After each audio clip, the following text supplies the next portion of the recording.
doctors used to be able to tell you, look, you're not healthy. You need to lose 50, 60 pounds. I'll tell you, it's not okay to be obese. It's not okay at all. That's a hot take.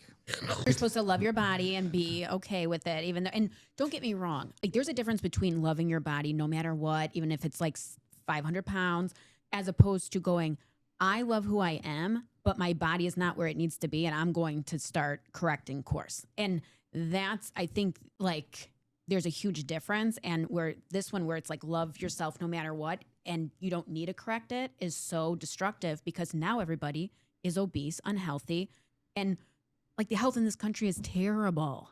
Well, and the other thing too is to touch on that is like when you say when you tell people that's okay, well then it becomes the normal versus, you know, hey, you're not healthy.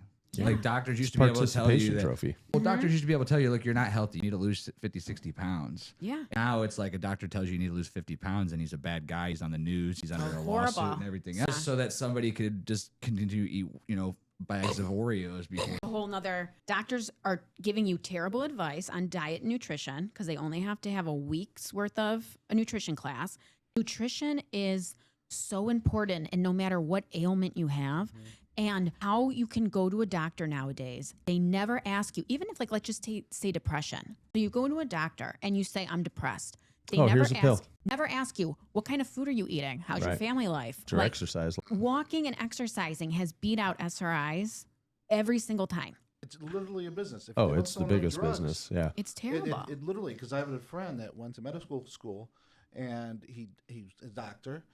He went to Cleveland State and became a doctor, and then after about 5 years of being in practicing medicine, he's like, I can't do it anymore, because Good for him.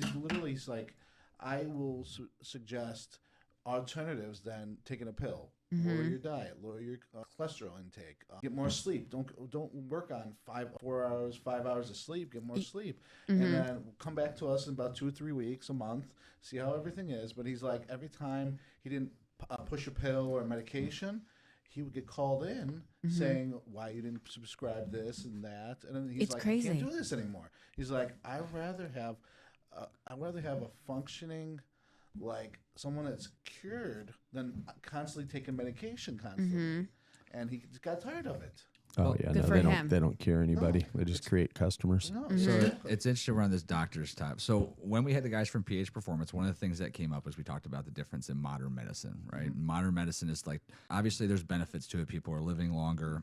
Our life expectancy is starting to go down. It is now, but comparative to like where it originated, right? Like we're living if you past got 30. sick in the 30s or 40s, like it was a lot riskier than if you get sick now. And I think, you know, obviously medicine and stuff plays a part, different surgeries that are available and stuff plays a part. But then that ties into the fact, all right, so we were watching a documentary the other day, and it was actually about the birth industry in the country, and how like there used to be midwives and all these things, and natural births and at-home births, and the doctors took over it. And essentially, like, now if you're a woman going in to have a baby, like they will literally find every excuse to like speed you along the process and get you out the door. And that's their idea of saying healthy baby, healthy mom, right? And I think that's where it made me think when we watched this. I was like, man, this is where a lot of things are in today's society.